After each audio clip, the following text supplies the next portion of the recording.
Hoy día empezamos una nueva serie relacionada con justicia y misericordia y me ha tocado empezar con el concepto de pobreza y las razones de su existencia, que es un tema muy difícil y que tenemos que aproximarnos a él con mucha humildad. Este tema es previo a los otros que va a tocar Julio, Ronald, Wilder, van a hablar sobre dar, en fin, y nosotros queremos entrar un poquito antes a comprender verdaderamente qué es la pobreza, y con mucha humildad vamos a tratar de hacerlo, ¿no? Muchas veces asociamos el tema de la pobreza directamente con la pobreza material.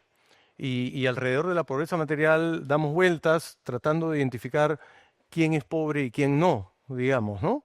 Que es en realidad un asunto relativo, súper difícil de definir, digamos, aunque hay ciertos criterios, por supuesto, para hacerlo, ¿no?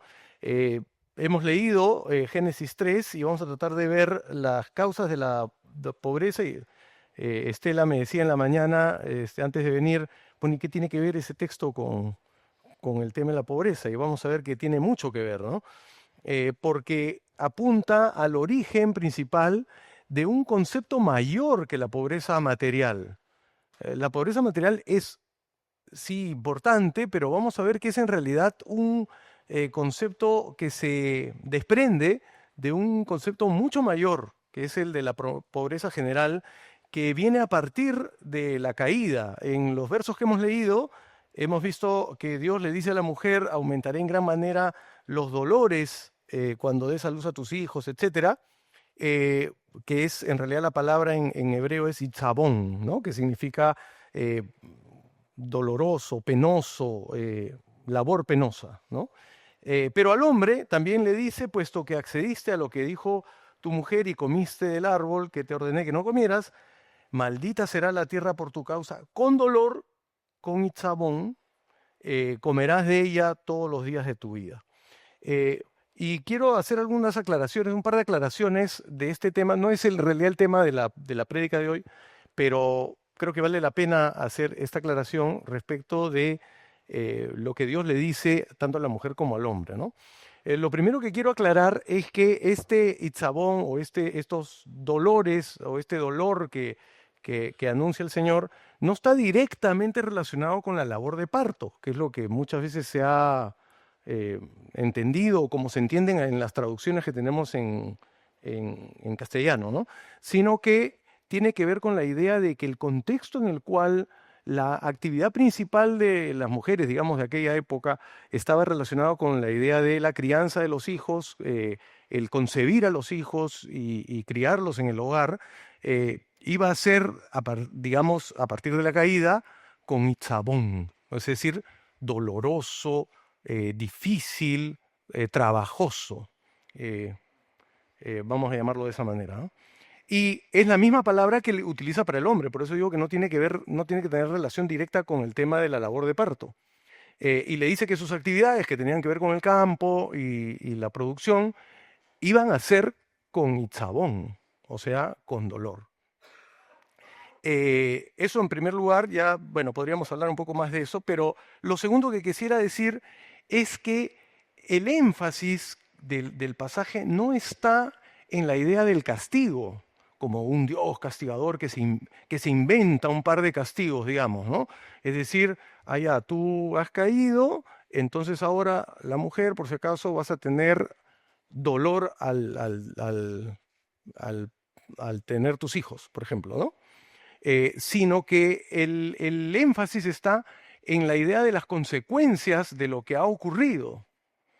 Es decir, dado que has hecho esto, van a ocurrir unas cosas que no son o que no eran, digamos, la intención de Dios de que se produzcan así. Hay una ruptura que se ha dado con la caída que introduce este dolor que no es, digamos así, y la intención de Dios, sino son las consecuencias del pecado.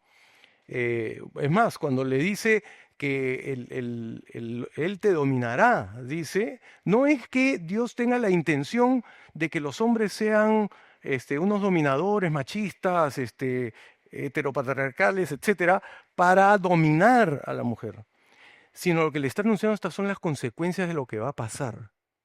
Lo mismo pasa con el varón, ¿no? Cuando le dice, estas son las consecuencias que va a haber, ahora vas digamos, la tierra no va a producir como antes, porque se ha introducido un elemento que es el elemento de la separación. Esta ruptura con Dios genera una serie de rupturas. Una de ellas es, por ejemplo, la ruptura en la pareja, ¿no es cierto? Y lo vamos a ver más adelante, y es por eso que habla de esta dominación, el abuso, etcétera, se han introducido y que no eran parte del plan original de Dios. Es decir, la caída significó un cambio muy profundo en las reglas del juego de nuestro mundo, ¿no? Esta principal ruptura con Dios ha generado otras rupturas. Es por eso que vivimos en un mundo caído, un mundo, digamos, en el que las cosas no funcionan como deberían funcionar. Y esto nos va a llevar al concepto profundo de pobreza general y cuál es la raíz de esta pobreza. Por supuesto, vamos a responder a esta pregunta desde la perspectiva de la cosmovisión cristiana. Yo entiendo que hay diferentes maneras de aproximarse al tema de la pobreza, pero vamos a ver ahora cómo desde la Biblia la pobreza tiene que ver con una ruptura original primera, que es este alejamiento primero de Dios, y esta ruptura genera otras rupturas, que son las rupturas, digamos, relacionales con nuestro prójimo, con nuestra familia, con la propia creación y con nosotros mismos, que empieza desde el comienzo, ¿no? Adán lo que dice es, la mujer que tú me diste, la mujer que tú me diste es la causante, ¿no es cierto? Y empieza a marcar la distancia con su pareja. Caín y Abel, ¿no es cierto? Eran los hijos. Caín mata a Abel, y cuando Dios le pregunta, oye, Caín, ¿has visto a tu hermano Abel? ¿Soy yo acaso guarda de mi hermano? Yo no tengo nada que ver. Yo no tengo responsabilidad para con mi hermano. Estas rupturas se ven desde el comienzo y vamos a ver nosotros a través de una descripción que hace Meyers en un cuadrito, nos va a ayudar un poquito a entender cómo estas rupturas a nivel, digamos, divino con Dios, con los demás, con la creación y con nosotros mismos, genera lo que nosotros podríamos llamar diversos tipos de pobreza, no solo la pobreza material. Creo que está ahí el cuadrito, ¿no? Sí. Entonces ahí podemos vernos a nosotros, digamos, en los vínculos con Dios rotos, ¿no es cierto? Si no eres creyente, ¿no es cierto? Seguramente el vínculo ahí es negar su existencia, ¿no es cierto? Negas la existencia. Y si eres creyente, de repente no tienes ese vínculo en el cual reconozcas la autoridad de Dios, lo cual nos lleva a una ruptura espiritual. Pero no solamente tenemos este tipo de cosas, sino tenemos ruptura comunitaria, falta de armonía, abuso, egoísmo con respecto a las personas que nos rodean, sean familia, amigos, en fin. Nosotros decimos que la gente quiere estar con nosotros, ¿no? Todos se mueren por mí, decimos, ¿no? Todos se mueren por mí, no sabes. Pero eso dirán lo mismo las personas que viven contigo o las personas que trabajan contigo, la persona que te recibe en la puerta del hotel, por ejemplo, dirían lo mismo. A veces marcamos ciertas distancias, ¿no? Y ni qué decir la pérdida de propósito en cuanto a la mayordomía o la administración de la creación. La historia de la humanidad es una larga historia de maltrato ecológico, vamos a llamarlo así, ¿no? Y Y ni qué decir con nosotros mismos, ¿no? Nuestra relación con nosotros mismos es tormentosa a veces. A veces pasa por el ensalzarnos y ponernos en la cúspide y ser dioses y ser soberbios, orgullosos, ¿no? Eh, o a veces es el otro extremo, el extremo en el cual me desvaloro, no me valoro correctamente, etc. Estas rupturas eh, son diferentes rupturas a raíz de la caída, me hacen pensar en que cuando pensamos en estas áreas, reconocemos que hay gente a nuestro alrededor que pueden tener mucha riqueza material, pero tú lo ves o la ves y dices, qué pobre esta persona realmente. Tendrá mucho dinero, pero en el fondo la percibo como pobre. O al revés, una persona que tiene muy pocos recursos y tú dices, qué riqueza encuentro en esta persona. ¿No les ha pasado cosas así? ¿Sí?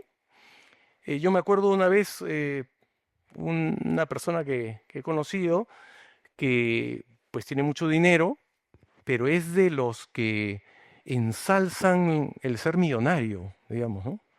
Viene a hacerse colegios para millonarios y para crear millonarios, porque ahí realmente ese es del progreso, bla, bla, bla, bla. Y cuando he estado con esta persona, lo miraba y decía, tiene mucho dinero, pero qué persona tan pobre, ¿no?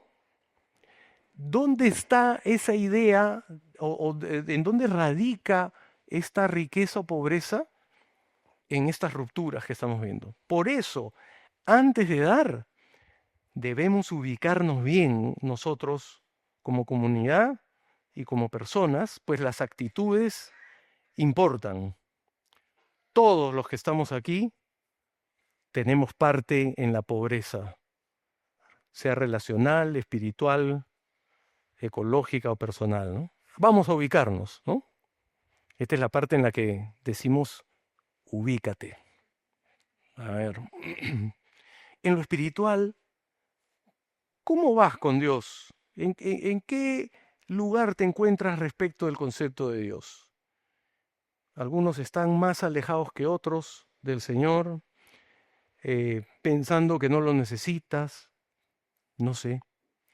¿Cómo va tu pobreza espiritual, no? ¿Cómo va tu pobreza relacional? ¿Cómo vamos nosotros con las personas que nos rodean? Como dije, muchas veces pensamos que todos se mueren por nosotros, pero de pronto eh, nuestros hijos piensan así, nuestros padres, nuestros hermanos, las personas con las que trabajamos. ¿Qué dirían, qué dirían los que nos ven en la pichanga, ¿no? Ahí los que están jugando Ay, bueno. ¿Cómo nos ven los demás? ¿Cómo está nuestra relación con la creación? Los peruanos no somos muy buenos en eso, ¿no? Digamos, ¿cómo nos va a los peruanos con la basura, con los plásticos? ¿Cómo están nuestros mares? ¿Cómo está nuestra ciudad? ¿Cómo está nuestro jardín, nuestra casa? ¿Y cómo estás con respecto a ti mismo? ¿Cómo va esa pobreza o esa riqueza personal? Cuando la gente te ve o cuando tú te ves o cuando Dios te ve, ve a una persona rica, qué rico estar con él, con ella, o ven a alguien soberbio, superior a los demás, o ven a alguien más bien desvalorado. ¿Cómo nos vemos? ¿Cómo estamos ahí?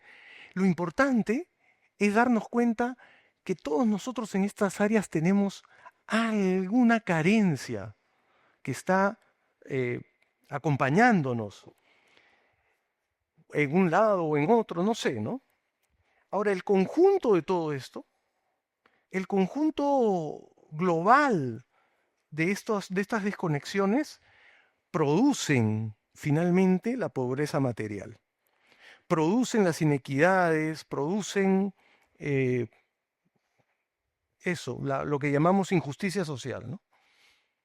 Por eso si nosotros no reconocemos primero que somos tan pobres como los demás, entonces a veces la ayuda termina siendo, termina acentuando alguna de estas pobrezas, sobre todo en el área personal, ¿no? O sea, sí, como comunidad, como individuos, tenemos que involucrarnos, por supuesto, con la ayuda, pero no desde la perspectiva de arriba. Yo estoy arriba y voy a ayudar a los que están allá abajo, que son menos que yo. Es decir, no nos acercamos como compañeros, como seres humanos, mis pares, sino me acerco a estas personas como menos, como que son menos. Debemos acercarnos porque estos compañeros, seres humanos como nosotros, les ha tocado una parte muy fea de esta combinación de pobrezas, que es la pobreza material. Y aunque todos somos pobres en alguno de estos sentidos, la pobreza material tiene un lugar especial en el corazón de Dios. Creo que está la cita de Isaías, me parece. Ahí, ¿sí? Isaías 41:17, en la que el Señor habla de que los pobres tienen necesidad, pero que Él no los va a desamparar. ¿Sabes por qué? Eh, Porque la pobreza material es devastadora. Hace unos años, hace muchos años, cuando yo era joven y bello, como dice mi esposa, eh, pasamos una época muy difícil en mi familia, de mucha carencia. Em, yo provenía de la familia de mi padre, una familia de mucho dinero, pero él falleció cuando yo era muy pequeño y después fue cada vez paulatinamente disminuyendo nuestra capacidad económica, hasta que cuando yo estaba terminando el colegio, más o menos un poquito por ahí, ya no había plata, no había dinero, ¿no? Entonces decidimos agarrar la casa que teníamos y convertirla en departamentos para vender, ¿no? Que han hecho, algunas personas ven esa como una salida, ¿no? Entonces lo que quisimos hacer, pero no contábamos con que era el gobierno, primer gobierno de Alan García. No sé si alguno de ustedes habrá pasado por ese gobierno, pero los que tenemos ya un poquito de edad, sabemos que fue muy difícil, la inflación galopante, en fin. Teníamos que comprar fierro y cemento en la madrugada, como delincuentes, para tratar de... Era casi como la droga, ¿no? Digamos. Bueno, y la verdad es que fue muy duro, 2 o 3 años muy duros. No teníamos para reparar las cosas, se malograba un foco en la casa y se malograba y ahí quedaba. Tanto así que terminamos con un foco en el primer piso y otro en el segundo, porque ya ahí nomás. Una vez una comida al día, que era la que cocinaba mi mamá, y a veces yo llegaba de noche en mi bicicleta, porque tuvimos que vender los carros. En fin, este, alquilábamos un cuarto, me acuerdo de un pastor amigo mío, este, cuyo tupper era lo único que había en la refrigeradora, ¿no?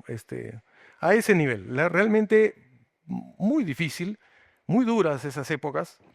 Este, si se reventaba la llanta de la bicicleta no podía repararla, cosas así, ¿no? Este, pero eso no es la pobreza. Ok, algunos quizás hemos pasado por momentos difíciles, por momentos de carencia, sí, pero la pobreza es más profunda que eso. En esas épocas, me acuerdo que yo un día regresaba de la universidad, creo que estaba en la bicicleta o todavía no me acuerdo si estaba todavía con el Volkswagen que no lo habíamos vendido, este, y era de noche, 10 de la noche, lluvia, julio, agosto, por ahí, y a media cuadra de mi casa hay un chico ahí sentado en un murito, cayéndole la lluvia con una pinta de desolación terrible. Primero pasé porque yo estaba muy cansado y quería llegar a mi casa, pero a los metros retrocedí y me acerqué a él, dije, oye, mira, si tú quieres puedes venir, ¿sabes qué? A la construcción que está allá, Ahí detrás de los ladrillos, ahí vas a encontrar un sitiecito debajo de un techito y ahí, si quieres, ven. Y estuvo ahí, eh, se llamaba Nando, bueno, no sé todavía si sigue vivo. eh, y ahí vino, por supuesto mi mamá se molestó porque, ¿qué haces? Estás trayendo un delincuente, en fin. Era un chico, tendría 11 años, o algo así, 12 quizá. Y ahí vino, le dimos algo para que se cubra, ahí durmió atrás de los ladrillos. Y así después estuvimos caminando un tiempo juntos con Nando, pero poco a poco fui notando algo distinto. Yo le daba algunos trabajos para que él limpiara, al comienzo cuando teníamos auto, que limpiara el auto y después no sé, lo conectaba con vecinos, pero un tiempo después desapareció y volvió a aparecer con el ojo magullado, ¿no? Como si le hubieran pegado, pero ya cicatrizado, ¿no? Pero con pinta ya de mayor. Y empecé a notar algo. Nando sí era pobre. Nando, eh, digamos, sus condiciones eran diferentes a las mías. Eventualmente, después de un tiempo, logramos salir de esa situación. Y después lo veía de cuando en cuando a Nando. Ya después cuando me casé con Estela, l- lo vimos de cuando en cuando apareció cerca del departamentito que vivíamos por ahí cerca. Este, y Estela dice, ¿por qué te relacionas con eso? Es un delincuente. Este, no, es Nando, le digo. Pero después empecé a ver que efectivamente la ruta por donde iba era una ruta muy difícil. O sea, su contexto no era una pobreza temporal, vamos a llamarla así, sino era una pobreza permanente, que es devastadora, por eso digo. Y en esto tenemos que ser muy cuidadosos porque la manera como vemos las cosas es importante. ¿Qué tiene más influencia en la pobreza material? ¿Los fracasos personales? O sea, alguien que no toma malas decisiones o no trabaja o qué sé yo, o las estructuras que están detrás de esta pobreza. ¿Qué dirían ustedes? Unos dicen las estructuras, otros... La verdad es que en el fondo es como una combinación, vamos a llamarlo así, ¿no? Los conservadores suelen echarle todo el peso a la responsabilidad personal, ¿no? Y dicen, sí, si eres pobre es porque no chambeas y porque no quieres, ¿no? Si chambearas, saldrías adelante porque con el trabajo se sale adelante, ¿no? O al revés, el que solamente ve, ¿no? Vamos a llamarlos liberales, ¿no? La estructura es todo. Y en el fondo es una combinación, ¿no? Pero en nuestra aproximación a este fenómeno hay que tener una actitud equilibrada, balanceada y entender que no es que una persona es pobre simplemente porque quiere ser pobre. ¿Se entiende? Eh, Mis amigos acá del Banco Mundial no me dejarán mentir que esto está estudiadísimo por un montón de autores, ¿no? Pero vamos a entrar a la cosmovisión, porque justamente lo que tú piensas de Dios, lo que tú piensas de los demás, lo que tú piensas de la creación, o sea, del mundo, lo que tú piensas de ti, va a marcar el rumbo de la ayuda que vas a dar. Y también va a marcar el rumbo de la ayuda que te van a dar algún día cuando quizá la necesites. Por eso es que la ayuda asistencialista, para los que no entienden bien el término, ayuda asistencialista quiere decir esa ayuda que te doy, por ejemplo, comida, o te doy ropa, o te llevo algo, despojada o desligada de una cosmovisión sana, termina generando muchas veces más daño, termina perpetuando más la pobreza de lo que ayuda. Voy a poner un ejemplo de una de mis pobrezas. Yo soy un pobre, bueno, muchas cosas, pero voy a usar solo una, ¿ya? Que es mi pobreza, tecnológica. Los que me conocen saben que soy una nulidad, bueno, así creo yo, ¿no? Soy una nulidad para las apps, para todo, ¿no? Y por supuesto, mis amigos y mis familiares, sobre todo mi concuñado que es sueco, que es súper tecnológico él, me saca de apuros, ¿no? Yo no puedo con no sé qué, le digo, no, lo que pasa es que los duendes de la electrónica son así. Y él viene y me ayuda, me saca, hace así, "Ay, dame tu teléfono, taca, taca, taca, taca, taca", ya está. Y entonces yo, ya está, listo. Pero eso no me ayuda, me perpetúa en mi situación de pobreza tecnológica. Y así tengo varios amigos que son tecnológicos, ¿no? Pero ya, ese es un ejemplito, ¿no? Pero muchas veces nuestras actitudes frente a las personas que ayudamos no terminan solucionando el problema, a veces lo agravan, o para la persona que recibe la ayuda, o para nosotros mismos que nos creemos de pronto, ¿no? Mejores, dioses, en fin. Y hay que tener cuidado también con lo que pensamos, porque a veces creemos que el Evangelio va a traer salud y prosperidad, ¿no? Lo que llaman el Evangelio de la prosperidad, ¿no? Que nace de una confusión, en realidad.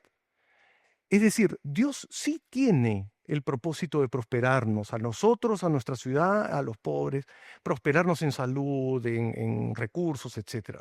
Sí, claro, pero no es que si tú te acercas a Dios vas a ser sano y próspero, ¿no? La economía de Dios y del reino es muy diferente.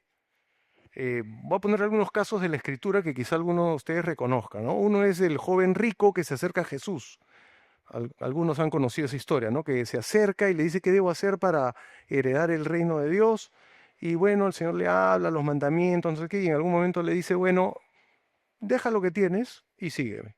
Y él no se aferra a sus cosas y se va y no sigue a Jesús porque estaba más aferrado a sus cosas.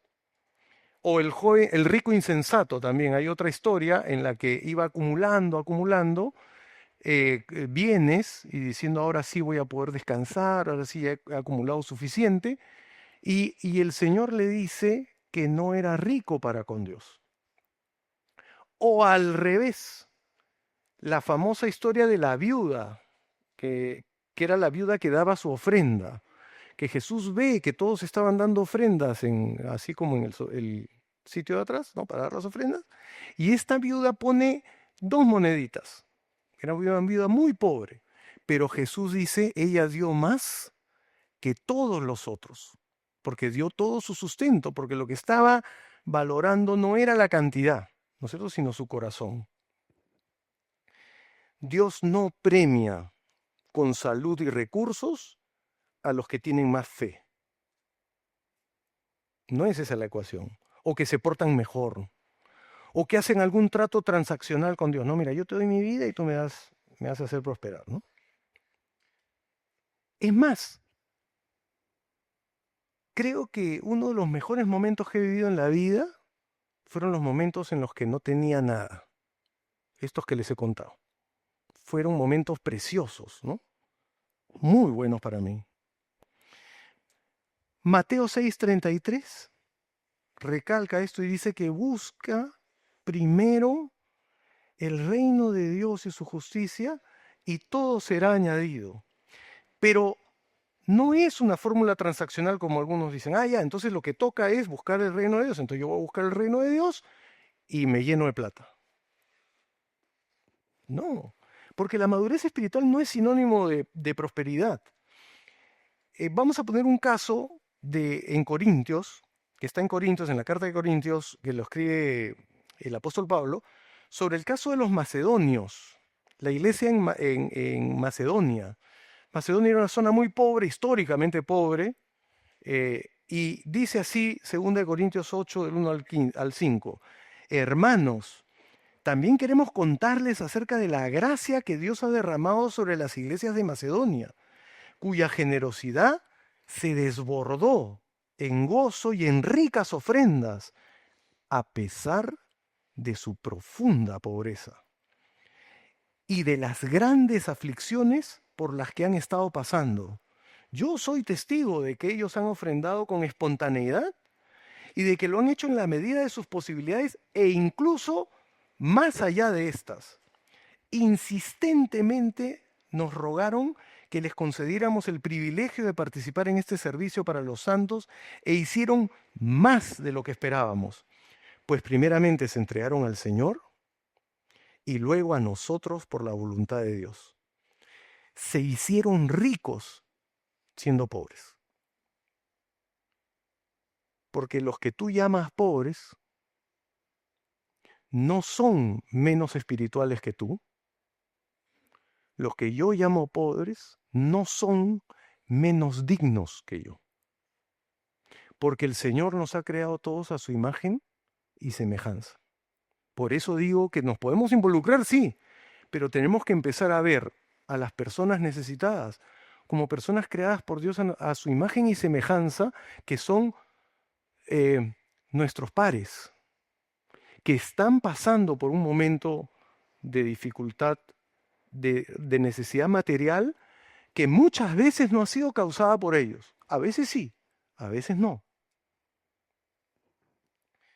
Y es por eso que antes de dar, y con este punto terminamos, hay que entender que la guía principal de ayuda es la reparación de lo que vimos que fue el problema o lo que causó el problema. La reparación de estos vínculos.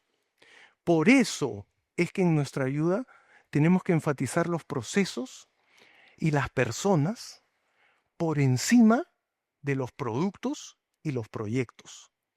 A veces creemos, vamos a hacer un proyecto, construimos casas en tal lugar, le construimos la casa y nos vamos. Eso no va a solucionar el problema de la pobreza de esas personas. Lo que tenemos que hacer es involucrarnos con las personas y con un proceso a largo plazo. Ojalá yo me hubiera involucrado más con Nando en un proceso que hubiera sido más largo. Ojalá yo hubiera sabido esto más claramente en esa época y hubiera entendido a Nando no como un chico ahí de la calle, sino como un par mío que necesitaba mi ayuda en ese momento.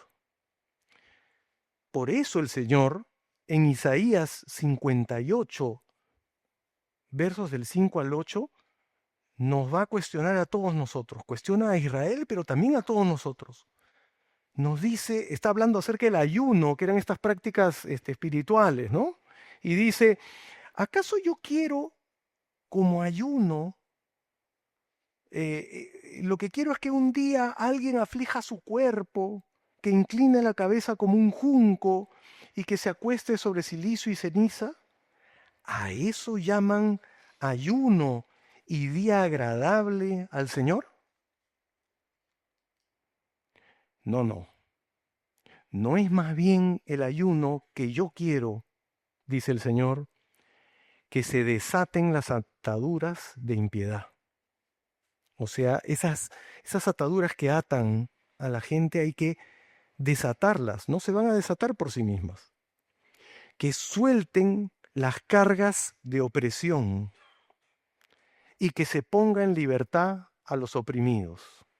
O sea, en resumen, que se rompa todo yugo, toda atadura. Esa es la parte de la justicia. Porque ayunar es no que te mueras de hambre, una huelga de hambre para con Dios, no, es que compartas tu pan con el que no tiene, con el que tiene hambre, que recibas en tu casa a los pobres vagabundos, que cubras al que anda desnudo y que no le des la espalda a tu hermano. O sea, reconstruye esos vínculos que tienen que ver con la misericordia. Y muy pronto tus heridas sanarán. Poquito más adelante dice, entonces yo, el Señor, te guiaré siempre, satisfaré tu sed. Habla de la salud espiritual, ¿no? Infundiré nuevas fuerzas a tu, te voy a dar más energía. Serás como un huerto bien regado, como un manantial cuyas aguas nunca faltas, porque tus necesidades de tus pobrezas serán atendidas. Porque tú que también eres pobre serás atendido. Cuando yo entiendo que yo necesito ayuda, cuando yo entiendo que no es solamente que ese que yo voy a ayudar porque es menos que yo, no. Cuando yo entiendo que yo necesito ayuda, entonces tus aguas nunca faltarán. Y termina diciendo, de generación en generación tus descendientes edificarán las ruinas y los cimientos de antaño, y tú serás conocido, atención a la frase, como reparador de ruinas, como restaurador de caminos que antes eran intransitables. Es decir, la gente nos debería conocer no como el que va y da en la Teletón, ¿no? O no como el que eh, hace una transferencia bancaria, sino que nos conozcan como restauradores, como reparadores, y para eso tenemos que caminar juntos con la persona en necesidad. Y acá todos somos culpables, ¿no? Porque los seguidores de Jesús a veces caemos en el error de querer al rey, ¿no? Dios, pero no queremos el reino o establecer el reino.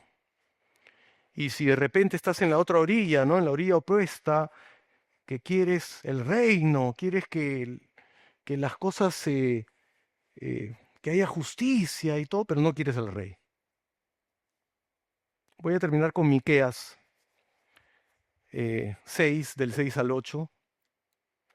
Cuando Dios se dirige a Israel, le dice, tú Israel, preguntas. Vamos a personalizarlo, ¿ya? Tú IDC, preguntas. Tú Aldo, preguntas. ¿Con qué me presentaré ante el Señor? ¿Cómo adoraré al Dios Altísimo? ¿Debo presentarme ante Él con holocaustos, con becerros de un año? ¿Le agradará al Señor recibir millares de carneros, 10.000 ríos de aceite, venir a todas las reuniones de IDC, ir a la reunión de casas? ¿Debo darle mi primogénito a cambio de mi rebelión? ¿Le daré el fruto de mis entrañas por los pecados que he cometido? ¿Qué cosa tengo que dar? O si no eres creyente, de repente dices, ¿qué cosas tengo que dar para sentirme bien, para, para arreglar las cosas? Y el Señor te dice, hombre, o mujer, o IDC, o Aldo, ¿sabes qué? El Señor te ha dado a conocer lo que es bueno y lo que espera de ti, que no es otra cosa que, retomando otra vez lo mismo que hemos visto al comienzo, hacer justicia. Hay que reparar, reestructurar esas estructuras caídas, ¿no? Amar misericordia, restaurar esas relaciones, pero lo completa con algo más. Sí, justicia y misericordia, sí, pero añade una cosa más que dice, y humillarte delante de tu Dios. Para restaurar nuestras pobrezas, para restaurar estas estructuras, debemos abrazar al Rey, porque Jesús fue aquel que dejando todo, dejando de la riqueza del cielo, dejando de estar cómodo, no es que él mandó un cheque o mandó recursos para ustedes, sino que vino, se hizo pobre y vino a caminar con nosotros para restaurar justamente esos caminos por donde nadie transitaba. Él es a quien podemos acudir humillándonos ante el Señor, sabiendo que no es que yo voy a ir a ayudar a esos pobrecitos que son menos que yo, sino voy a ayudar como el Señor me ayudó a mí y como necesito que me ayude. Vamos a orar. Señor, ayúdame a ver mi propia pobreza, a ver a mi prójimo como la imagen tuya y que tiene la misma dignidad que yo, y dame la sabiduría para tenderle la mano sin dañarlo y sin dañarme a mí, para que venga tu reino de la manera en la que tú nos enseñaste en el Padre Nuestro. Amén.